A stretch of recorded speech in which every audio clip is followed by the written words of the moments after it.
Paz, bom dia, é muito bom estarmos juntos novamente e hoje nós vamos iniciar um tema novo, né? Como eu já tinha falado para vocês, vamos falar sobre a Igreja de Cristo, apresentando aí nossa história, nossa missão e nosso destino. O título não é aleatório, porque de fato nós vamos ver a história da Igreja, vamos ver qual é a nossa missão e vamos aprender qual é o nosso destino. Então, para início, nós vamos começar com o livro de Atos. Pretendo não fazer um estudo exaustivo, minucioso do livro de Atos, mas nós vamos fazer um panorama do livro, sim, onde eu vou dar ênfase aos capítulos que eu julgo serem mais importantes ou de difícil compreensão, para que nós tenhamos uma visão geral da igreja primitiva, como a nossa igreja começou, como a igreja de Cristo começou.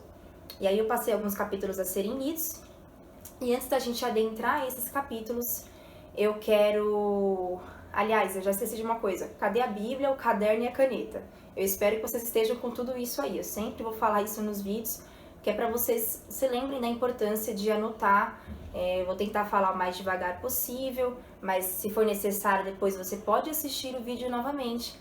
Mas sempre tenham em mãos a Bíblia para a gente ler junto, o caderno e a caneta para anotarem os principais pontos. Nós vamos trabalhar com muitas definições, vai ser uma aula diferente da aula de identidade, porque o texto tem palavras diferentes, é um livro histórico, então nós vamos...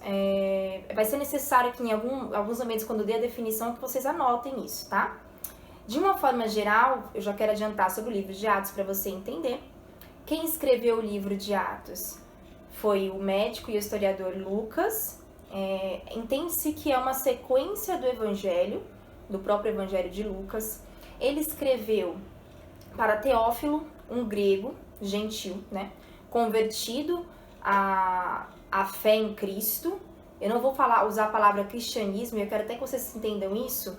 Talvez eu use a palavra cristianismo como força de expressão, mas eu quero que vocês entendam que a palavra cristão e, consequentemente, cristianismo, que vai vir muito depois, não é utilizado aqui no momento de Atos. A palavra cristão só vai se desenvolver lá na frente, no capítulo 11 ou 13, se eu não me engano.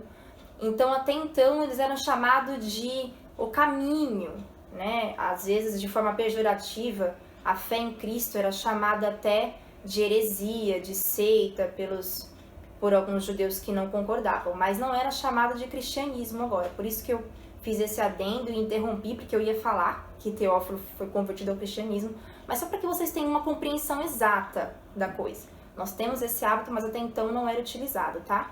Então, Teófilo se converte a Cristo, ele crê em Cristo, e Lucas escreve para ele, a primeiro momento, no Evangelho de Lucas, ele escreve ali fazendo levantamento, né, da situação, mas já em Atos ele vai se transformar em uma testemunha ocular. A partir de Atos 16 ele começa a não só narrar os fatos, mas acompanhar os fatos através da segunda viagem missionária de Paulo. Ele começa a acompanhar Paulo. Então, para que ele escreve a Teófilo?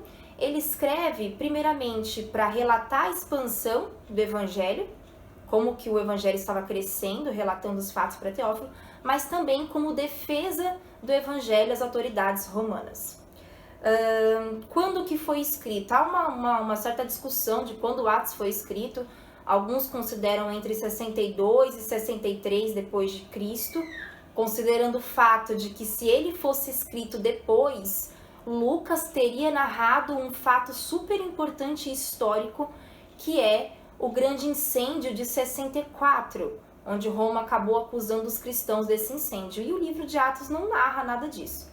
Inclusive, o livro de Atos se encerra sem uma certa conclusão do livro, né? A gente não tem uma conclusão clara. E outros vão dizer que não, que ele escreveu provavelmente no ano 80 depois de Cristo, porque o Evangelho não foi escrito tão cedo, não foi escrito antes dos anos 70. Isso, de fato, a gente não tem uma certeza, tá? Mas eu quis dar esse panorama geral para a gente ter um pouquinho de entendimento, de fato, do que é o livro de Atos. Então, como eu já disse, é um livro considerado histórico do Novo Testamento, e nós podemos ter 3 grandes divisões dentro do livro de Atos como compreensão. Nós temos aí a ascensão de Cristo, a descida do Espírito Santo e a expansão da igreja. Então são 3 palavras que nós podemos usar para dividir o livro de Atos: ascensão, descida, expansão. Que eu estou falando, Cristo ascende aos céus. Quando Cristo ascende aos céus, passa-se um tempo, vem a descida do Espírito Santo. Com a descida do Espírito Santo, nós vamos ter a expansão da igreja. Aí a igreja começa a se movimentar, os apóstolos começam a agir, e todos os relatos que nós temos aí do livro de Atos acontecem então. Então, apesar de serem divisões curtas em questão de capítulos, né, a expansão vai ser a grande maior parte do livro, mas é importante que nós entendamos isso. Então tem o primeiro momento da ascensão de Cristo, o segundo momento da descida do Espírito Santo e o terceiro momento, que é a expansão da igreja, com grande ênfase aí no que o Espírito Santo fez através da vida dos apóstolos, considerando claro também que boa parte dessa expansão da igreja no que diz respeito aos gentios, Paulo vai ganhar maior notoriedade, tá bom? Então, começando pelo capítulo 1, que eu pedi para vocês lerem tudo, nós vemos ali, nós sabemos que Cristo, após ressuscitar, ele ainda ficou 40 dias na terra ensinando os apóstolos. E até que ele chega ao momento da sua ascensão, em uma parte do Monte das Oliveiras, é aonde Jesus ascende aos céus. E antes dele subir, ele frisa novamente uma recomendação, onde ele dá a ordem para os apóstolos e os outros seguidores, claro, que permanecessem em Jerusalém, até que do alto fossem revestidos de poder. E aqui eu já quero chamar a atenção de vocês, que nessa ordem de Jesus ele vai esclarecer o que, o porquê e para quê. Mas ele não vai definir o como. O como é algo que pertence a Deus. Então, o que os apóstolos deveriam fazer? Permanecer em Jerusalém até que do alto fossem revestidos de poder. Então, teriam que permanecer, por quê? Para serem revestidos. Para que deveriam ser revestidos? Para serem testemunhas dele, tanto na Judéia, na verdade, primeiramente em Jerusalém, depois na Judéia, em Samaria e até os confins da terra. Então, o que, o porquê e para que era totalmente compreendido, mas o como que eles seriam revestidos, em quanto tempo, isso eles não tinham a resposta. E aqui nós já temos um grande ensinamento que toda vez que o Senhor, Jesus, que é o cabeça da igreja, como Paulo diz, se ele é o cabeça, é ele quem dá as diretrizes, é ele quem dá o direcionamento, o comando, nós temos que confiar e entender que o Senhor, devidamente naquilo que nos diz respeito, no que é necessário saber, o Senhor nos esclarece um ponto importante disso. Mas não necessariamente ele vai revelar tudo, mas com o que eles tinham já era possível obedecer. Então o Senhor, quando nos direciona, ele sempre dá ali ou o que, o para quê, o porquê, mas não necessariamente vai nos responder tudo. O importante é, Senhor, há uma ordem para a tua igreja. O que nós devemos fazer, o que cabe a nós, o Senhor vai esclarecer. Por que eu estou fazendo aquilo? Em alguns momentos saber que o Senhor também esclarece. E para que o Senhor também esclarece. Agora o como é onde às vezes nós percebemos que o Senhor não é claro.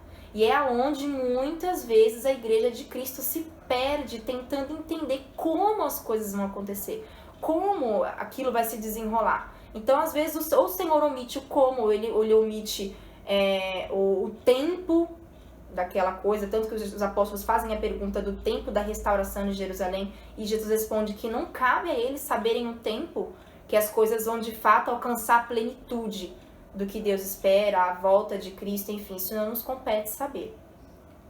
E aí eu quero voltar só um pouquinho com vocês, que no capítulo 1, ainda um pouquinho mais em cima, Lucas começa o livro dizendo assim, todas as coisas que Jesus fazia e ensinava. E essa regra de ouro, os próprios apóstolos seguiam.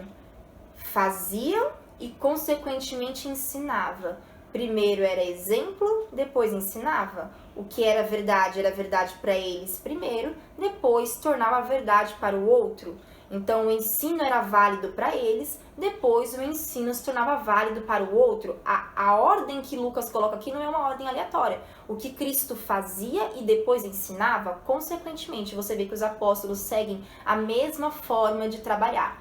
Fazem e ensinam. Por isso que o próprio livro se chama Atos dos Apóstolos, as ações.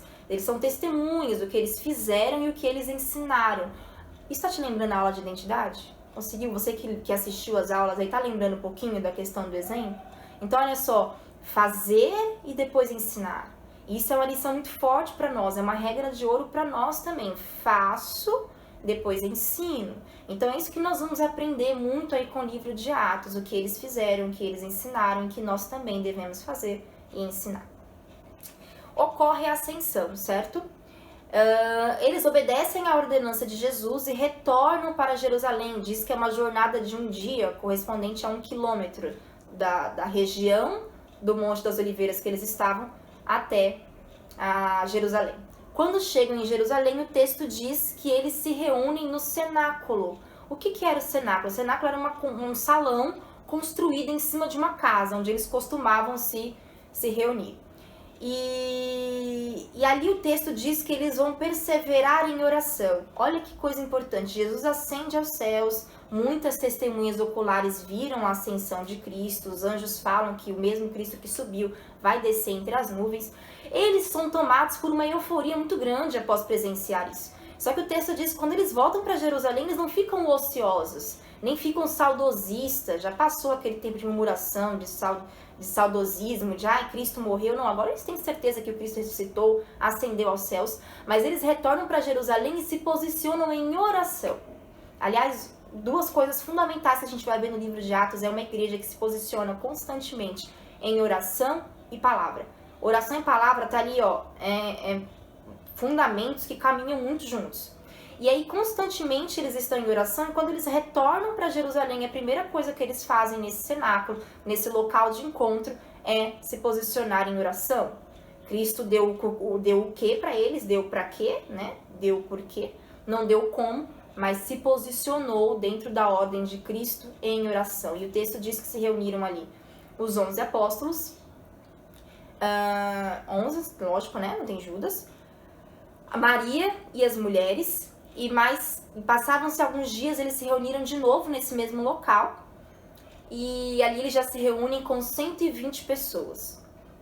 E nesse momento, eles decidem, Pedro, na verdade, se manifesta e decide substituir o lugar vago de Judas. E aonde cai a sorte sobre Matias. E Matias passa a substituir a questão do lugar vago de Judas. Em nenhum momento Jesus falou que era para fazer isso. Aí a gente tem até algumas questões que poderíamos até comentar aqui, mas prefiro não entrar muito nessa questão. E aí quando nós chegamos em Atos 2, vai acontecer a famosa festa de Pentecostes.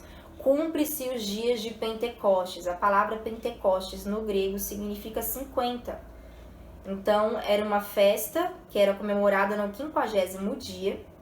Ela fazia parte das três grandes festas de Jerusalém. Jerusalém, então, tinha, o povo de Israel, na verdade, né? Tinha 3 grandes festas judaicas. Nós tínhamos a festa dos tabernáculos, a Páscoa e a festa de Pentecostes. E toda festa, tanto essa quanto as outras duas, eram festas que movimentavam muitas pessoas, muitos peregrinos vinham de vários lugares para comemorar a festa em Jerusalém. E aí, se lembra do cenáculo que eu comentei com vocês? Esse cenáculo que eles se reuniam, ele ficava numa propriedade, num terreno, onde do lado tinha-se o túmulo, o sepultamento de Davi. Então, até hoje, é um local muito movimentado por diversos judeus. Hoje, eles construíram um prédio nesse mesmo local, onde tem o cenáculo, e eles dizem que ali está o cenáculo, né, e o túmulo de Davi, mas construiu-se um edifício simbolizando tudo isso. Mas nessa época aqui não, ficava bem do lado, então já atraía muitos judeus ali naquele momento. Por isso que a gente vai ver no Grande Pentecostes que tinham pessoas de vários lugares. E quem eram esses judeus que vinham de vários lugares? Eles são judeus chamados judeus da diáspora, ou seja, judeus da dispersão. São judeus que moravam em outros países, judeus estrangeiros de outros países, da Arábia, do Egito, da Macedônia, da Capadócia, etc. Só que eram judeus que tinham colônias judaicas nesses países e que manifestavam a fé judaica, que tentavam preservar a fé judaica nesses países. Quando acontecia as festas, eles peregrinavam até Jerusalém para comemorar essas festas. E aí é onde ocorre a grande descida do Espírito Santo, que nós observamos que os judeus falam, nossa, mas tanto os judeus quanto esses próprios judeus locais, quanto os judeus que vinham desses outros países, ao manifestar as línguas, percebem que cada um está falando na língua do seu entendimento. Então ali você tem as línguas originais sendo faladas, porque eles vinham de várias regiões. Então ali você tem o entendimento de por que você tem um judeu da Capadócia e o outro entendendo ele falar naquela língua, o outro entendendo ele falar em árabe. Então judeus de diversas regiões e cada um ouvia o outro falar das grandezas de Deus na sua própria língua. Então eu, árabe, estou entendendo aquele judeu que que foi pro Egito, falando na minha língua de entendimento, porque esses judeus eram peregrinos. E há aquele grande espantamento, como isso é possível? Eu não vou adentrar com vocês a questão da manifestação de línguas, a questão do dom de falar em línguas, a questão da língua que eu falo com Deus, que o próprio Paulo fala que quando eu falo com Deus, eu estou falando em mistérios, a manifestação das línguas como dom, tanto o falar, quanto o interpretar, quanto a sua variação. Por que eu não vou me adentrar nisso, gente? Porque eu já dei essa aula 2 meses lá na ID presencial. Então, nós tivemos uma aula específica sobre o falar em línguas. Então, espero que eu não tenha te decepcionado agora, porque é impossível eu retratar esse tema e eu retomar esse tema em 10 minutos. Isso é impossível, eu levei 2 meses para explicar isso para vocês. Então, quem assistiu essas aulas presenciais sabe que eu dei essa aula. Não sei se nós ainda temos áudio disponível dela, talvez podemos até dar uma pesquisada. Tem uma pessoa que sempre grava os áudios. Mas eu não vou me adentrar nisso. O que eu vou frisar com vocês é que esse povo foi revestido do poder. A promessa se cumpriu, essa era a promessa de Jesus. Eles não sabiam como seria esse revestimento, não sabiam que a evidência desse revestimento estava nas línguas. Isso é a única coisa que eu quero frisar com vocês disso. Ao falar em línguas é uma evidência do revestimento de poder. O revestimento de poder não é o falar em línguas, tá? Mesmo que eu não explique isso profundamente, é preciso pelo menos retomar isso com vocês para não criar grandes paradigmas aí do revestimento de poder. Eles foram revestidos e revestimento de poder é o requisito essencial para a igreja de Cristo, seja ela a igreja primitiva, a igreja que se sucedeu na história e a igreja de hoje, nós. A igreja de Cristo, independente do tempo, deve ser revestida do poder de Deus para se expandir. Revestida do poder de Deus para anunciar o próprio poder de Deus, para anunciar a palavra de Deus, para anunciar o evangelho. Revestimento é indispensável. Todos nós necessitamos do revestimento de Cristo, do revestimento de Deus enquanto igreja de Cristo. O revestimento ocorre, então lembra, Jesus ascendeu, o Espírito Santo desceu e agora, a partir disso, a igreja vai começar a se expandir. A partir desse momento, ocorre um discurso de Pedro, que respondendo às blasfêmias, né, as opiniões de alguns judeus dizendo que eles estavam bêbados. E nesse grande discurso de Pedro é onde nós temos a conversão e batismo de 3.000 pessoas. Então, de 120, uma igreja de 120 pessoas, nós passamos a 3.000 pessoas. para a questão de conceito pentecostal, de conceito de cristãos hoje, a descida do Espírito Santo, esse momento do Pentecostes, é considerado que a igreja começou aqui. Para muitos, a igreja começa-se aqui, com a descida do Espírito Santo, com o revestimento de poder. Aqui a igreja manifesta e daqui ela começa a crescer. Para outros, não, a igreja já estava ali com os apóstolos e os discípulos, aquelas 120 pessoas que já seguiam a Cristo. Quando elas estavam, essas 120, né, passaram a se reunir ali no cenáculo e elas já eram a igreja. Mas havia de regra, desceu o Espírito Santo sobre essas 120 pessoas, aí começou a igreja. Então Pedro prega, né, e aí 3.000 pessoas se arrependem. Passa-se esse episódio, nós avançamos mais um pouquinho, ainda no capítulo 2. E aí nós vamos ter agora algo muito importante que, se der tempo de você colocar no seu caderno aí, é importante que você coloque. Nós vamos ter as características dessa igreja. Essa igreja ela já tem características fortes que já se iniciam desde o começo. Iniciam desde o começo, foi redundante, tá? Elas já começam a manifestar essas características. E em Atos 2, no verso 42, diz que a igreja, que eles perseveraram. O que é perseverar? É ter uma constância. Eles eram constantes nessas atitudes. E aí aqui nós vamos ter 4 fundamentos dessa igreja primitiva. No que eles perseveraram, no que eles eram constantes, qual era a regra de vida deles, qual era a conduta deles, que eles não deixavam de ser, nem de fazer, de ser. Diz que eles perseveraram primeiramente na doutrina dos apóstolos, então era uma igreja que valorizava, que perseverava, que cria, que colocava em prática, que estudava o quê? A doutrina, o ensino dos apóstolos. Por que dos apóstolos? Porque eles até então eram os responsáveis pelo ensino da palavra do evangelho, da pregação do evangelho. Então eles perseveraram na doutrina dos apóstolos, aquilo que os apóstolos ensinavam, diziam que era, eles perseveravam aprendendo e reproduzindo. Primeiro fundamento. O segundo fundamento, que eles perseveraram o tempo inteiro, que era comum deles, a comunhão.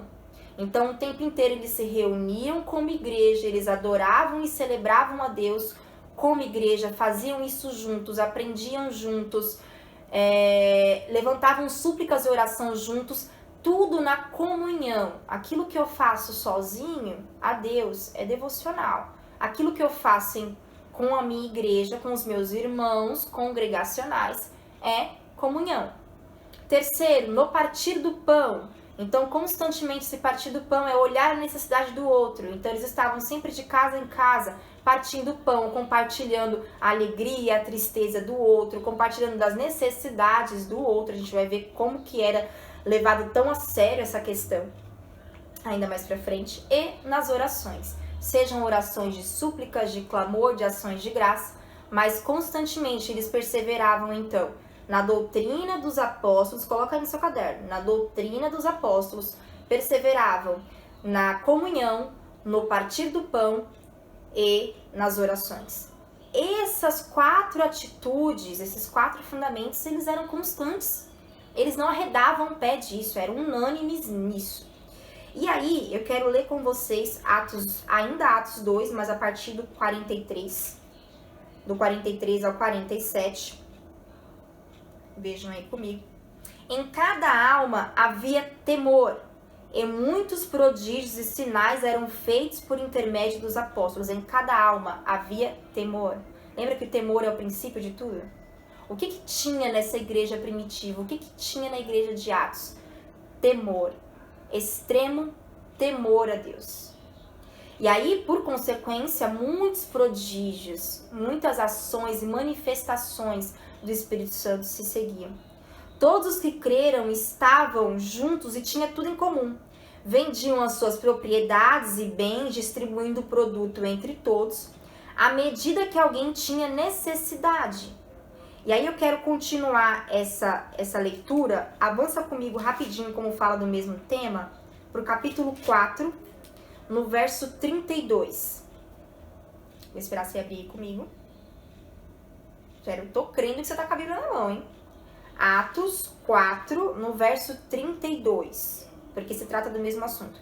Da multidão dos que creram, era um o coração e a alma. Ninguém considerava exclusivamente sua nenhuma das coisas que possuía. Tudo, porém, lhes era comum.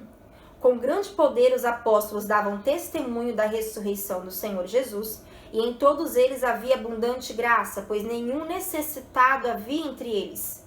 Porque os que possuíam terras ou casas vendiam-a e traziam os valores correspondentes, e depositavam aos pés dos apóstolos. Então se distribuía a qualquer um, à medida que alguém tinha necessidade. Nós não estamos falando de uma época hoje onde nós lidamos com diferentes fontes de... como é que fala? Diferentes fontes de riqueza. Né? Nós temos a questão monetária, a questão do dinheiro, a questão de diferentes tipos de bens.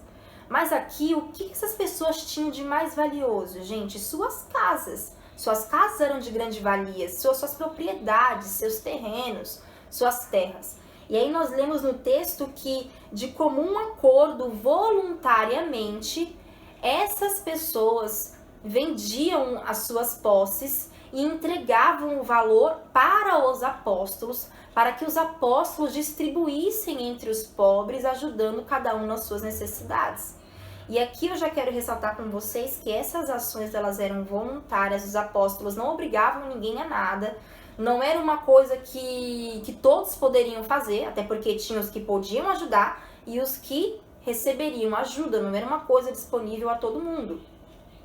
E as pessoas, lembram por essa questão do partir do pão, que era um dos fundamentos deles, eles enxergavam a necessidade do outro e de prontidão já queriam socorrer o outro.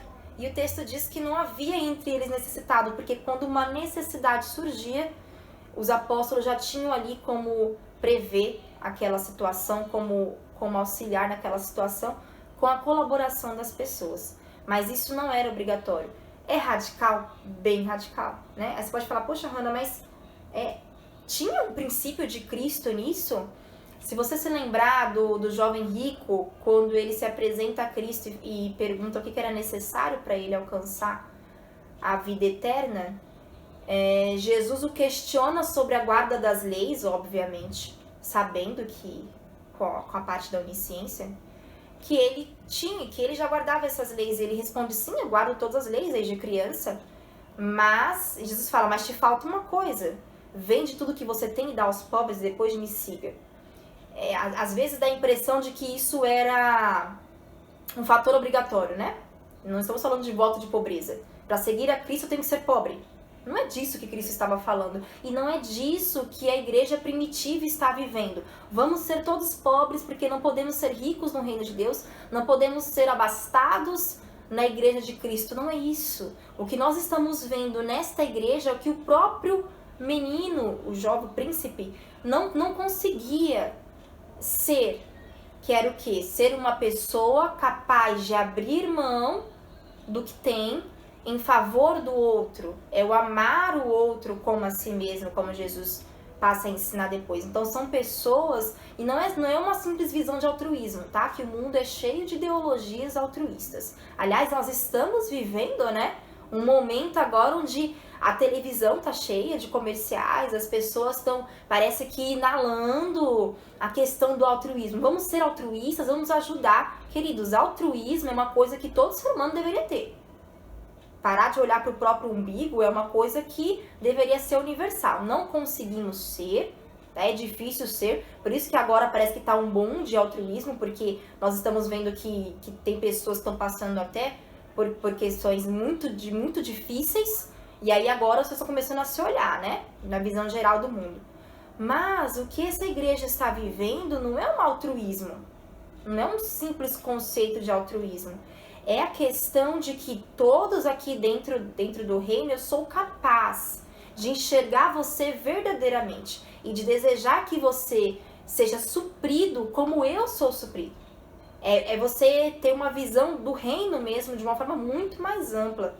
A ponto de você não fazer aquilo com peso. É você fazer aquilo com amor genuíno, com amor que Cristo planta em nós. Aquilo que a gente falou sobre o amor lá na outra aula, tá? Então, era uma atitude muito particular deles e muito livre de se fazer. E aí no 46 do capítulo 2, volta aí no capítulo 2, diz que diariamente, uma outra característica dessa igreja primitiva, diariamente eles perseveravam unânimes. O que é unânime, gente? Unanimidade, todos. Não tinha uma questão de, um perseverava, sei lá, 70% da igreja era perseverante nessa questão. Não. Você vai ver que a palavra unânime, ou sei lá, a tradução que está trazendo na sua, mas o contexto vai ser o mesmo, de que todos participavam daquela ação. Não era uma porcentagem da igreja. Diariamente perseveravam unânimes no templo. Partiam, então olha só, diariamente, não era semanalmente. E aqui eu não vou entrar no quesito com vocês, Hannah, então é correto que se tenha culto todos os dias? É isso que a gente precisa hoje, que todas as igrejas tenham culto todos os dias? Nós precisamos que as igrejas tenham uma quantidade maior? Não é disso que o texto está falando. Quando eu friso para você a questão de que diariamente eles estavam no templo, eu quero frisar, na verdade, que diariamente todos estavam unânimes no templo. Todos perseveravam no templo. A questão não é de fato quantos dias, mas é que toda a igreja entende o propósito e vive o propósito independente do que esse propósito me exige. É isso que eu quero focar com vocês. Entende? De fato, não era se tinha culto todos os dias, mas é que independente de ser todos os dias ou uma vez por semana, essa igreja se reunia e se doava e entendia que isso não era uma exigência, era tão voluntário quanto vender as terras que eu tenho para dar para o outro.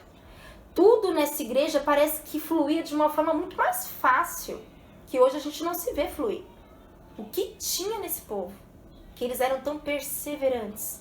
E é interessante que o tempo inteiro os textos repetem a palavra perseverantes. Eles perseveravam, era um esforço, envolvia diligência, lembra? Não era uma coisa de recebi o revestimento do Senhor e agora eu vou alavancar. Que, aliás, é um dos conceitos também que muitas pessoas acreditam, né? O que falta nas igrejas hoje é uma grande manifestação do poder de Cristo, um derramamento da manifestação, e aí todo mundo vai deslanchar. Realmente, nós precisamos do revestimento, como eu já falei, mas se nós não agregarmos a esse revestimento a diligência e a perseverança, não vamos concluir o caminho. O que nós temos é um engajamento para persistir nesse caminho, mas a ação de perseverar, ela é minha, ela é nossa, e esse povo perseverava. Tomavam as suas refeições com alegria e singeleza de coração, louvando a Deus e contando com a simpatia de todo o povo. Eles eram inundados por uma alegria. Era uma alegria que... O que esse povo tinha? Que se você for comparar em questões terrenas, hoje, nós temos muito mais.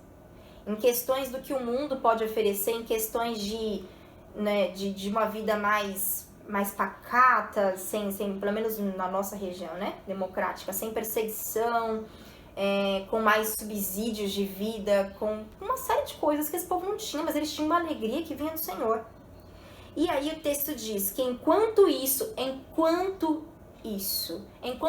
o que, gente? Enquanto eles perseveravam na doutrina dos apóstolos, enquanto eles perseveravam no partir do pão, na comunhão, nas orações, no estar no templo, no estar de casa em casa compartilhando alegrias e tristezas, em estar abrindo mão do que tem para que o outro seja suprido, enquanto isso, o Senhor acrescentava-lhes de dia a dia os que iam sendo salvos. Então o Senhor, o Espírito Santo ia trabalhando no mundo espiritual e a igreja ia só crescendo. A igreja ia crescendo. Mas isso aqui está eximindo, está dispensando a ação da evangelização? Claro que não. A gente vê que cada vez que Pedro abre a boca, ele está pregando, ele está evangelizando. Os apóstolos estão fazendo a sua parte. Os discípulos estão fazendo a sua parte. O texto não está anulando a questão, inclusive de hoje, nós pregarmos o evangelho, de sermos evangelistas, de sermos missionários, que são requisitos fundamentais da igreja. Não é disso que ele está falando. Mas o Senhor ia trabalhando em conjunto, a igreja em conjunto com Deus, Deus em conjunto com a igreja, trabalhando juntos harmoniosamente. A resposta espiritual vinha. O Senhor ia acrescentando. E aí passa-se isso, né, no capítulo 2. No capítulo 3, nós vamos ver que Pedro e João curam um coxo na porta formosa do templo, pregam as pessoas que ficam abismadas com o que veio. E quando chega no capítulo 4, eles são presos. E eles são presos justamente por estarem ali pregando, causando um alvoroço. E eles são presos por sacerdotes, as pessoas que o vêm prender. São sacerdotes, são o capitão da guarda e nós temos ali os saduceus. Então, não consegue se explicar muito bem, mas entende-se que os sacerdotes, até um determinado momento, eles tinham um poder de prisão, associados com esse capitão da guarda, que era o chefe dos sacerdotes que exerciam essa função de prender. E nós temos os saduceus, que é um grupo muito mais político do que religioso. Boa parte dos saduceus compunham o sinédrio. Esses saduceus, eles eram, a gente pode dizer assim, que a nata da sociedade, eram compostas por pessoas ricas, de classe social mais elevada. Eles tinham muitas desavenças morais e teológicas, vamos dizer assim, em relação aos fariseus. Então, muitas coisas que eles criam ou desacreditavam eram diferentes dos fariseus, então tinha uma certa rixa aí. Mas tinham grande influência sobre a sociedade. E então esses saduceus, juntamente com os sacerdotes, e outra coisa importante dos saduceus é que eles detestavam qualquer tipo de alvoroço que pudesse colocá-los em xeque, que pudesse diminuir a influência deles. Então eles estavam sempre ali sondando, observando o povo, viu o alvoroço que Pedro e João causou no templo, prende esses caras. Chega com os sacerdotes, chega com o capitão do templo e prendem Pedro e João, que são apresentados ao sinédrio no dia seguinte, porque o sinédrio não funcionava à noite. E aí no sinédrio, o que é o sinédrio? Toma nota aí pro seu caderninho também. É como se fosse o Supremo Tribunal, é o tribunal, né, dos judeus, a corte. E esse sinédrio, ele era composto por 71 membros. Boa parte desses membros eram saduceus, tinham os fariseus, tinham os próprios sacerdotes. E o sumo sacerdote liderava o sinédrio. E aí eles são apresentados dentro desse sinédrio, né? E ali está presentes, como eu já falei, saduceus, nós temos o sumo sacerdote Anás e Caifás. Nesse exato momento, o sumo sacerdote em exercício é Caifás, embora a sua Bíblia apresente primeiro Anás, porque era de comum acordo que se permanecesse o título dos sumos sacerdotes. Então, Anás vem primeiro, ele já não estava mais em exercício da função, Caifás é quem estava em exercício, mas por ordem de respeito, mesmo que a pessoa não fosse mais em exercício sumo sacerdote, ela era listada primeiro. Então, a sua Bíblia vai dizer que estava o sumo sacerdote Anás, depois Caifás, mas é Caifás quem está em exercício. Lá tinha também os anciãos, que eram as pessoas mais experientes, os idosos, que desde a época de Moisés, esses anciãos, eles representavam o povo em questão de autoridade. Então, eles também estão presentes aqui, vão se seguir presentes por bom tempo, ainda nessa questão de autoridade. Nós temos os escribas, que eram os doutores da lei. Então, todo esse povo está aí reunido no sinédrio para julgar a causa de Paulo, de Pedro e João. Então, aqui nós temos, a partir do capítulo 4, as resistências do Evangelho. E vocês vão observar ao longo do livro de Atos que quem mais se opõe à pregação do Evangelho são os próprios judeus, não são os romanos. A história vai mudar lá depois do ano 64. Mas aqui os judeus é o próprio povo que começa ali a resistir, o povo dessa classe, a resistir à pregação do evangelho.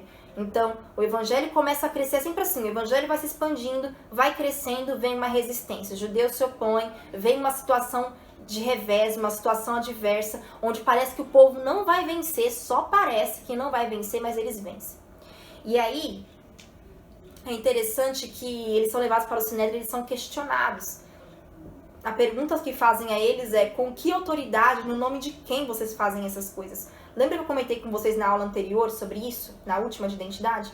Mais cedo ou mais tarde, vão sempre nos questionar com que autoridade fazemos o que fazemos? Olha que interessante isso, olha como as coisas se encaixam. Essa pergunta, eles foram questionados também. Com que autoridade vocês fazem o que fazem? Porque afinal de contas, nós somos autoridade aqui.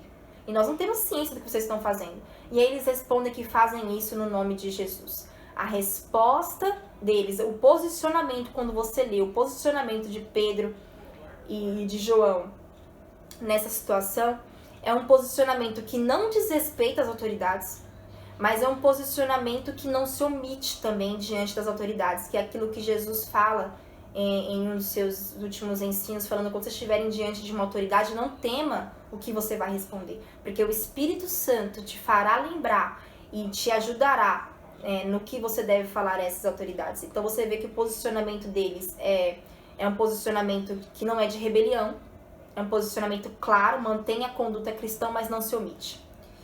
E aí eles voltam, antes de serem liberados, eles não são mortos, porque o Sinédrio vê que não tem o que fazer com eles, porém o Sinédrio vê que o povo já começou a alvoroçar, todo mundo já querendo questionar, caramba, eles curam, estão falando do Nazareno, eles proíbem eles de pregar o evangelho. Eles falam que não vão parar de pregar.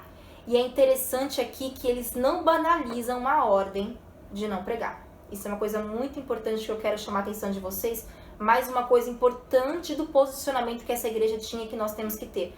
Não desvalorizar aquilo que nós ouvimos, só que levar aquilo para Cristo. As ordens que nós recebemos na terra, às vezes vão ser ordens que não favorecem a pregação do evangelho. E aí, quando eles chegam para se reunir de novo com as pessoas, eles contam: olha, proibiram a gente de pregar. E agora? Porque já prenderam a gente, passamos uma noite no Sinédrio. Cada vez que a gente for pregar, for preso, eu não sei como é que vai ser isso. E então eles não banalizam essa questão: vamos prender nada, deixa pra lá, vamos continuar fazendo. Não, eles levam isso diante de Deus. E aqui mais um ensinamento para nós. Cada vez que nós, a Igreja de Cristo, nos depararmos com situações, e às vezes são situações que vêm de fontes poderosas, vêm de autoridades, que a gente olha e fala: nossa, isso vai ser um grande empecilho para a pregação do Evangelho. Qual é o nosso posicionamento? Levar isso diante de Deus, porque o Senhor vai tomar os caminhos, e aquilo que parece que vai ser impedimento, que o Evangelho não vai suportar, na verdade nós vamos vencer. E aí essas pessoas que estão com Pedro, ao escutarem isso, elas vão ter a ação extraordinária. Qual é a ação extraordinária? Oração de novo. O povo que ora. Então estamos com um problema.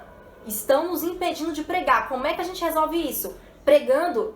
Não, a gente vai pregar. Mas vamos primeiro orar. Eles posicionam em oração, e nessa oração eu quero frisar com vocês outro ensinamento glorioso de uma oração totalmente alinhada. Como a igreja tem poder de orar alinhadamente. O justo, a oração do justo tem muitos seus efeitos. Às vezes é visto muito de uma forma isolada, né? A oração do justo. Eu quero que você pense na oração do justo junto com os justos. É um justo que faz parte da congregação dos justos. Esse povo se une. E olha as características desta oração, nós não vamos ler. Mas lá diz que eles se levantaram, isso no capítulo 4. E levantaram um clamor unânime. O que é um clamor unânime, gente? Novamente, ninguém ficou de fora da oração. Ninguém deixou para orar depois. É para levantar um clamor agora? É para orar agora? É para nós tomarmos ciência disso e buscar solução em Deus? Que seja agora, e que seja agora por todos. Então eles eram unânimes na oração. eles levantaram um clamor, não tinha ninguém naquele mesmo momento, um fazendo ação de graça, o outro uma súplica por si mesmo. Senhor, que essa perseguição não chegue até a mim, que eu não morra. Não era uma coisa voltada para si, era um clamor para a igreja. Eles oraram segundo a palavra.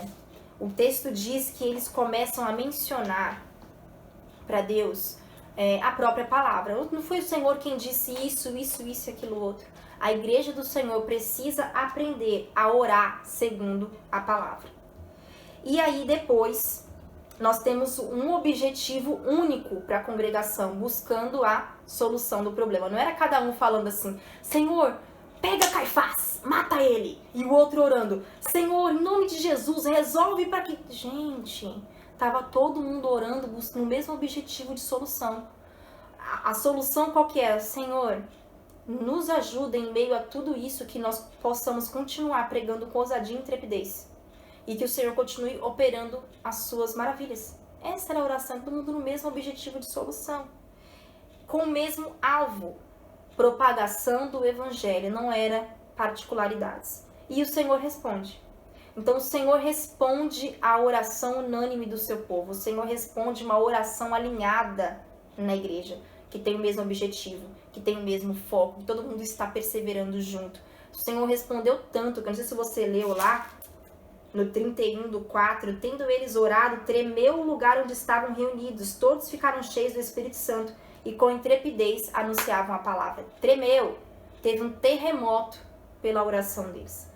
E aí o texto diz, no finalzinho do 4, só um minutinho, tá?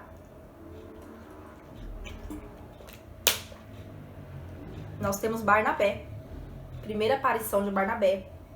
Barnabé se chamava José, Barnabé é sobrenome. Ele era levita natural de Chipre e diz que ele vendeu as suas terras. Não sabemos dizer por que ele tinha terras, se ele foi criado dentro das condições de levita.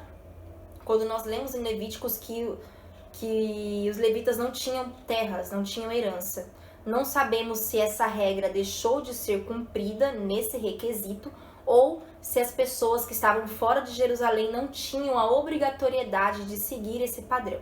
Fato é que ele era levita e tinha terras. E aí ele abriu mão dessas terras com o mesmo propósito que nós lemos lá de abençoar quem não tinha.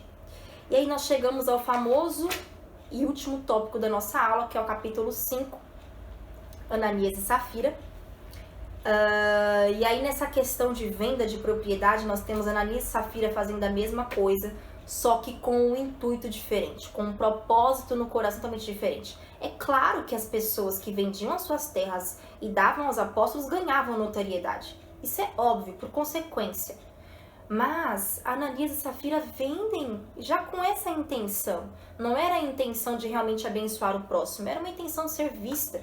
Outra coisa que devemos aprender, não fazer nada, absolutamente nada para o Senhor, no reino do Senhor, na casa do Senhor, com a mera intenção de sermos vistos. Façamos tudo de forma voluntária, com o coração aberto para aquilo que o Senhor tem para fazer, porque o fim será trágico.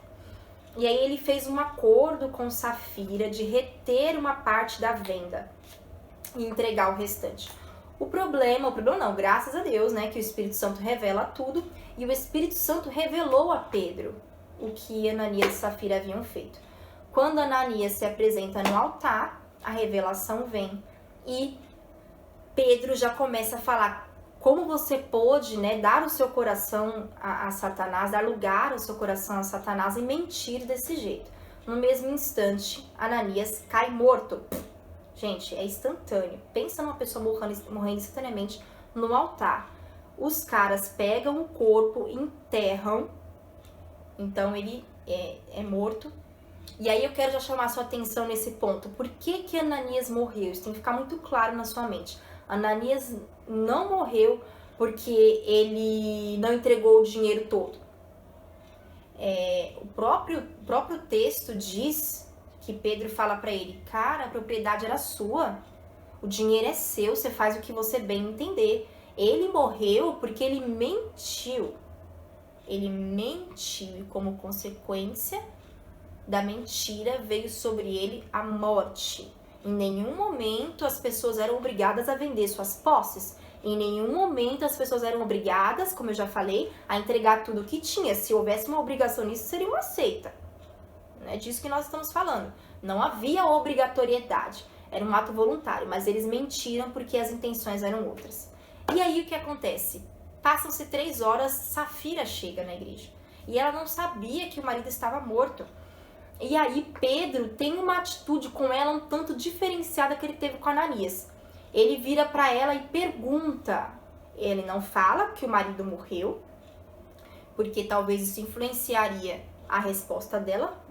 Mas ele pergunta para ela por quanto que eles venderam as terras. E aí, naquele momento, Safira mente pela segunda vez. E aí é quando Pedro fala para ela, por que você entrou em comum acordo com Satanás sobre isso? Então, olha o que ele frisa, você não entrou em acordo com seu marido. Você entrou em acordo com Satanás, porque naquele primeiro momento, você estava em acordo com seu marido, né? Mas agora você está em acordo com Satanás, você mentiu.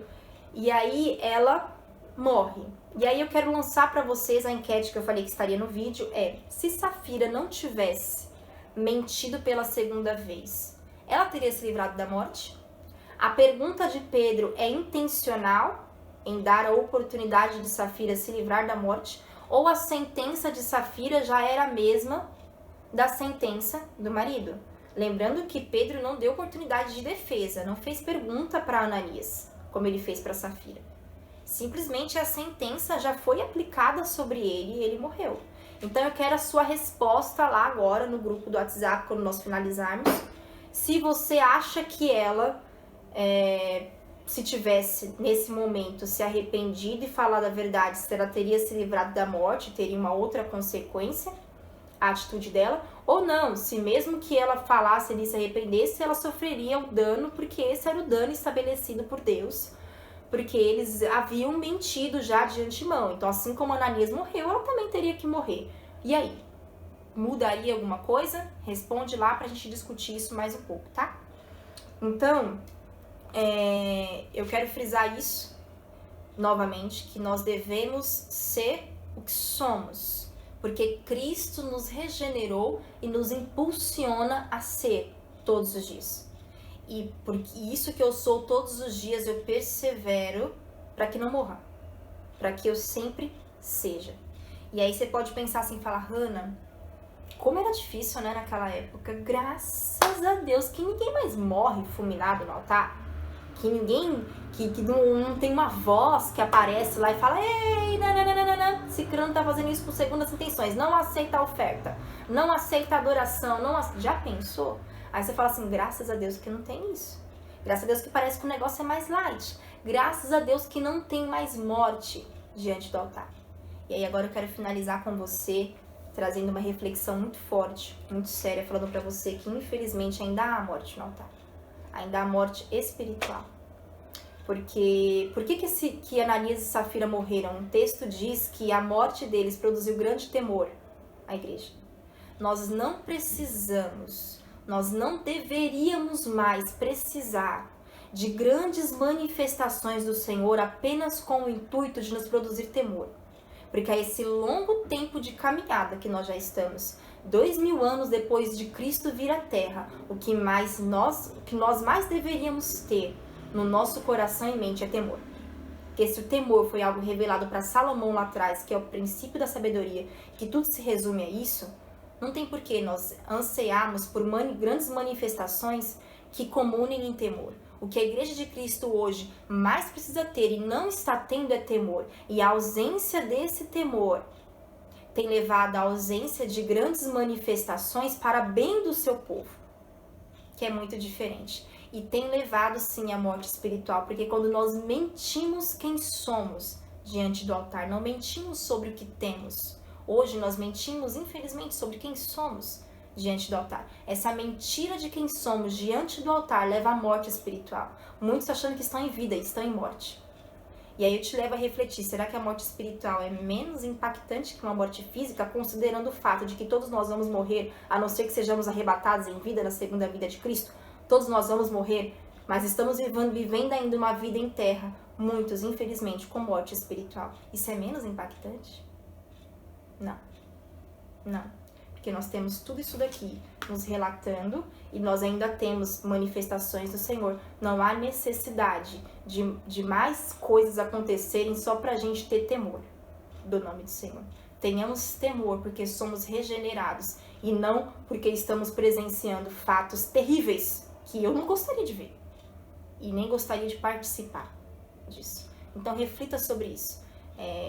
Nós vamos encerrar aqui essa primeira parte e tomemos como lição os fundamentos que essa igreja primitiva tinha, o que eles perseveravam e quem nós devemos ser por essência e excelência para expandir no reino de Deus. Vamos continuar na próxima aula com mais sobre Atos. Espero que vocês tenham aprendido. Se precisar tomar nota de alguma coisa, assiste de novo. É uma aula um pouco mais, é uma aula expositiva, né? Então vocês vai ser diferente das outras, tá? Curva sua cabeça um instante comigo, não corre pra enquete ainda não.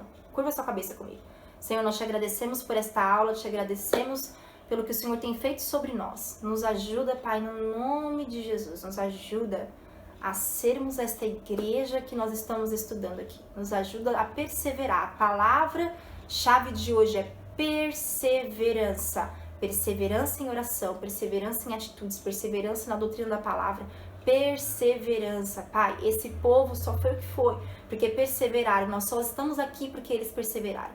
Pai, no nome de Jesus, eu te agradeço, Pai, por esta aula. Permita que tenhamos a próxima, no nome de Jesus. Amém. Beijo, bom domingo.